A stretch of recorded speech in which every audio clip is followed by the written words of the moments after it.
The latest casting announcement for the Buffy the Vampire Slayer reboot is an exciting one, but we're hoping the character doesn't repeat the romantic problems with the original series.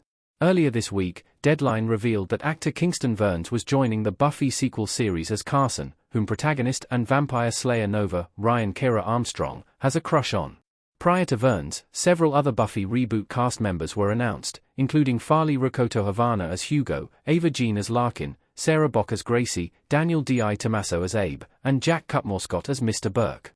Along with Nova, these characters will be the focus of the series, with Sarah Michelle Gellar reprising her role as Buffy Summers in a supporting capacity.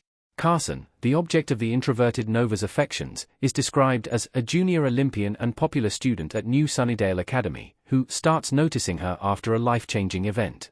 As far as teen romance tropes go, the opposites attract nerd and jock pairing is fairly standard, but that's not our biggest concern about this new Buffy reboot character. The new Buffy reboot character needs to be less toxic than the main love interests in the OG series.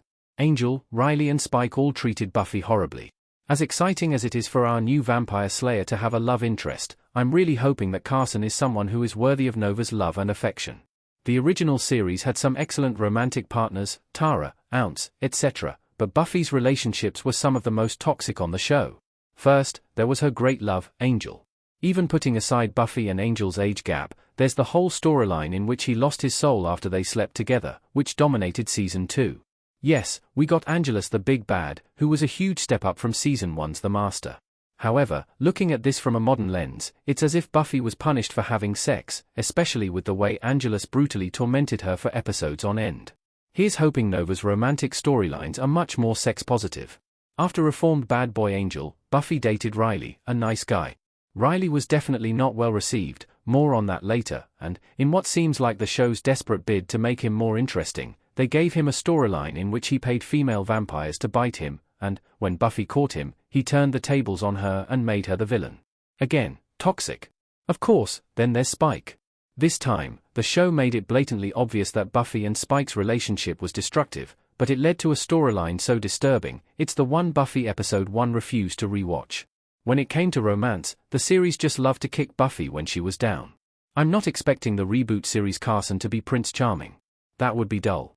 I want Carson to be messy and flawed, because that's the stuff of great romantic drama. But what I don't want is a romantic interest brought in to punish or villainize Nova. She deserves better, and so does the audience. Just because Nova's love interest is human doesn't mean he should be boring. Buffy's non-vampire partners were all dull. Buffy and Riley in a promo iamch for Buffy the Vampire Slayer. While Carson could very well be a supernatural being, based on his description as a popular high school joke, I'm going to go out on a limb and say he's immortal.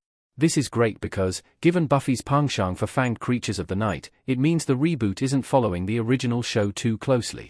However, Carson's apparent humanness could present another problem. Buffy was a show full of not only vampires and slayers, but also witches, werewolves, vengeance demons, and other forces of darkness. Anytime Buffy liked a regular human guy, the show fell flat. Most casual fans probably don't remember Owen, Cameron, Scott, etc., and if they do, they probably don't ship them with the Slayer. Before Riley was written out of the show in a blaze of toxic glory, the biggest complaint against him was how boring he was. Spike even nicknamed Riley Captain Cardboard, and honestly, the name couldn't be more apartment. We don't want Carson to be a sadistic cad, but we don't want him to be forgettable Melba toast either. The Buffy reboot should also feature plenty of LGBTQ+ romance. The original show was pioneering with Willow and Tara's romance. Tara and Willow in Buffy the Vampire Slayer. Buffy the Vampire Slayer may not have been kind to its heroine in the love department, but the series deserves some major credit when it comes to other characters' romantic storylines. When Willow and Tara officially started dating in Season 4, they became the first recurring lesbian couple on primetime TV, via Pit River Museum.